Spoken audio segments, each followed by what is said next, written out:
السلام علیکم۔ امید کرتا ہوں کہ آپ سب خیریت سے ہوں گے۔ اللہ تعالیٰ آپ سب کو خیریت سے رکھے۔ کل ہم نے سورۃ الانفال کی رکوع نمبر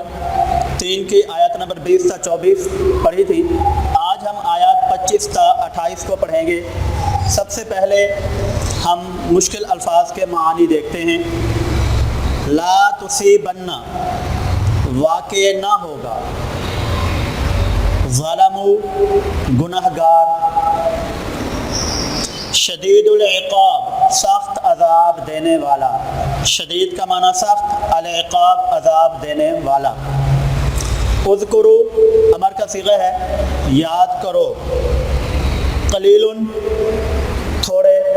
تو مقدار میں کم ہو اس کے لیے استعمال کیا جاتا ہے عربی میں۔ تخافون، تم ڈرتے رہتے تھے، آوا بمانا ٹھکانا، ایدکم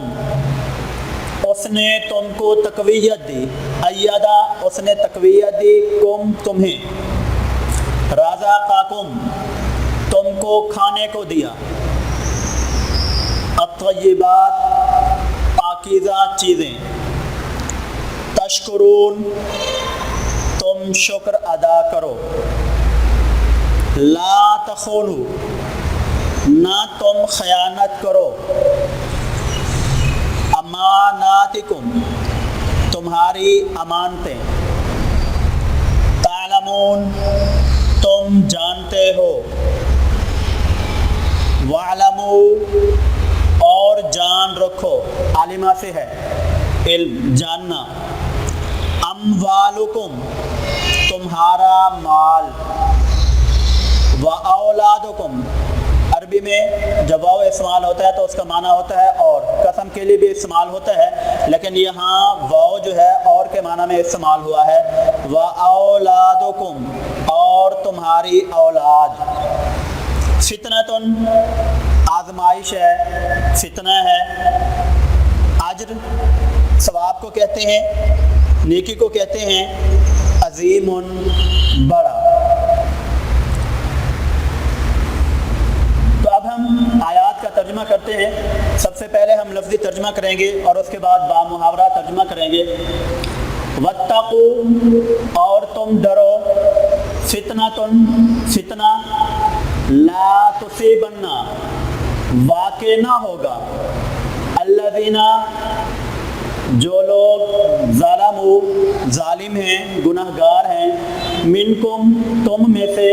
خاصتاً خصوصیت کے ساتھ، وَاعْلَمُوا اور جان لو، ان اللہ بے شک اللہ، شدید سخت، العقاب عذاب دینے والا۔ اور ڈرو اس فتنے سے جو خصوصیت کے ساتھ ان لوگوں پر واقع نہ ہوگا جو تم میں سے گناہگار ہیں، اور جان رکھو کہ بے شک خدا سخت عذاب دینے والا ہے۔ اس آیت میں ایمان والوں کو تنبیہ کی گئی ہے کہ اگر وہ خود نیکی کرتے ہیں لیکن برائی کو روکتے نہیں ہیں، ان کے آس پاس برائی ہو رہی ہے، اس برائی کو نہیں روکتے لیکن خود ہی نیکی پر جو ہے نا وہ ڈٹے ہوئے ہیں، تو ایسی صورت میں قیامت کے روز یہ نیک لوگ جو ہیں وہ گناہ گار لوگوں کے ساتھ شامل ہوں گے، کیونکہ ان لوگوں نے ان کو نیکی کی دعوت نہیں دی تھی۔ تو اس لیے ایمان والوں کے لیے ضروری ہے کہ وہ اپنے ساتھ ساتھ دوسرے لوگوں کو بھی نیکی کی طرف راغب کریں۔ وَاذْكُرُوا اور یاد کرو، اذ جب، انتم تم تھے، قلیل تھوڑے، مستضعفون کمزور سمجھے جاتے تھے، فی الارض زمین میں، یہاں زمین سے مراد مکہ کی سرزمین ہے، تخافون تم ڈرتے تھے، ان یہ کہ، یاتخطا وہ اچک لے جائے، کم تمہیں، الناس لوگ، یہ کہ لوگ تمہیں اڑا لے جائیں، اچک لے جائیں، فآواکم پس اس نے تم کو ٹھکانہ دیا، وَأَيَّدَكُمْ اور اس نے تم کو تقویت بخشی، بِنَصْرِهِ اپنی مدد کے ذریعے سے، وَرَزَقَكُمْ اور تم کو رزق دیا یا تم کو کھانے کو دیا، من الطیبات پاکیزہ چیزیں، کس لیے دی؟ لعلکم تاکہ تم تشکرون شکر ادا کرو۔ اس آیت میں مسلمانوں کا ذکر ہو رہا ہے کہ مکہ میں جب مسلمان تھوڑے تھے تو اس وقت کفار ان پر ظلم و ستم کرتے تھے اور ان کی کوشش یہ تھی کہ کسی نہ کسی طریقے سے مسلمانوں کو جانی اور مالی نقصان پہنچایا جائے، اور مومن بھی ڈر رہے تھے کہ کہیں ایسا نہ ہو کہ یہ لوگ ہمیں جان و مال سے نقصان نہ پہنچائیں۔ تو ایسی صورت میں جب وہ مکہ سے مدینہ پہنچے تو اللہ تبارک و تعالیٰ نے ان کو تقویت بخشی اور ان کی مدد کی، اور وہ مدد جو ہے نا انصار کی صورت میں تھی، اور اللہ تعالیٰ نے وہاں ان کو کھانے کو رزق بھی دیا۔ اس کی وجہ یہ تھی کہ لوگ جو ہے نا اللہ کا شکر ادا کریں۔ شکر سے مراد یہاں ہے کہ اللہ تعالیٰ کے فرائض اور احکام کو پورا کریں۔ یا ایھا الذین آمنوا، اے ایمان والو، لا تخونوا، نہ تم خیانت کرو اللہ کی والرسول اور رسول کی، وتخونوا، اور تم خیانت کرو۔ اب یہاں پہلے جو لا استعمال ہوا ہے یہاں پر بھی وہ لا استعمال ہوگا اور ہوگا ولا تخونوا، اور نہ تم خیانت کرو اماناتکم، اپنی امانتوں میں، آپس کی امانتوں میں، وانتم، اور تم تعلمون، جانتے ہو۔ اس آیت میں اللہ رب العزت نے ایمان والوں کو دو طرح کی خیانتوں سے منع کیا ہے، ایک تو اللہ اور اس کے رسول کی امانت میں خیانت، اور دوسری جو آپس کے لین دین ہوتے ہیں، ہمارے جو آپس کے معاملات ہوتے ہیں ان میں بھی خیانت نہیں کرنی چاہیے۔ تو دونوں طرح کی امانتوں سے اللہ تبارک و تعالیٰ نے ایمان والوں کو منع کیا ہے، اور تعلمون سے مراد یہ ہے کہ یہ آپ لوگوں کو اللہ کے رسول نے واضح طور پر بتا دیا ہے کہ نہ تو اللہ کے احکام میں آپ نے خیانت کرنی ہے، اور نہ ہی رسول صلی اللہ علیہ وآلہ وسلم کے احکام میں، اور نہ ہی آپ لوگوں نے اپنی امانتوں میں خیانت کرنی ہے۔ اس رکوع کی جو آخری آیت ہے، وَاعْلَمُوا، اور جان رکھو، انما، بے شک، اموالکم، تمہارا مال، واولادکم، اور تمہاری اولاد، فتنۃ، بہت بڑی آزمائش ہے، فتنہ ہے، وان اللہ، بے شک اللہ، عندہ، اس کے پاس، اجر عظیم، بڑا ثواب ہے۔ اس آیت میں اللہ تبارک و تعالیٰ نے مومن کے لیے دو چیزوں کو فتنہ قرار دیا ہے، دو چیزوں کو بہت بڑی آزمائش قرار دیا ہے، ایک ہے مال اور ایک ہے اولاد۔ اللہ تبارک و تعالیٰ انسان کو مال عطا کرتا ہے تو آزماتا ہے کہ یہ انسان کہیں مال میں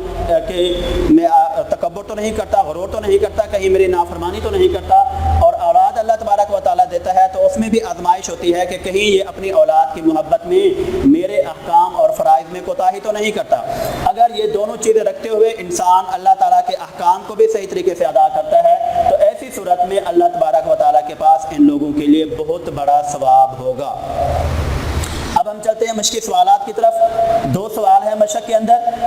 کچھ الفاظ معنی ہیں وہ آپ کتاب سے دیکھ لیں گے، اور 4 آیات ہیں وہاں پر، وہ ہم ترجمہ پہلے کر چکے ہیں کل کے سبق میں اور آج کے سبق میں، تو وہ آپ وہاں سے ترجمہ کر لیں گے۔ سوال دیکھ لیجئے۔ پہلا سوال ہے کہ شرۃ دواب سے کیا مراد ہے؟ شرۃ دواب سے مراد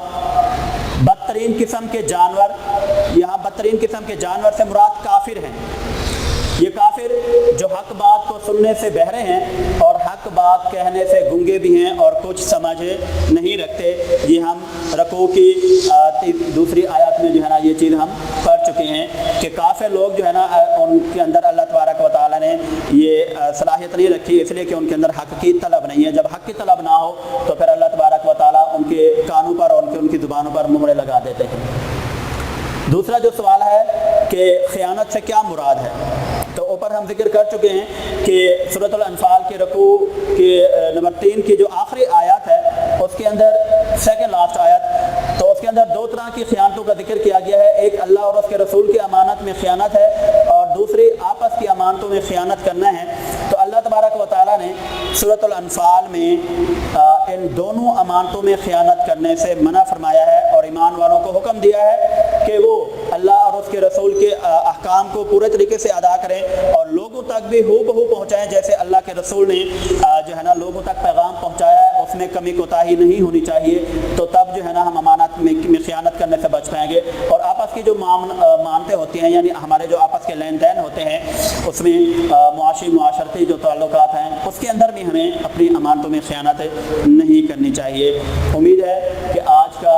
سبق آپ کو سمجھ آیا ہوگا۔ اللہ تعالیٰ آپ لوگوں کو اپنی حفظ و امان میں رکھے، باہر جانے سے گریز کریں، بلا وجہ اپنا بھی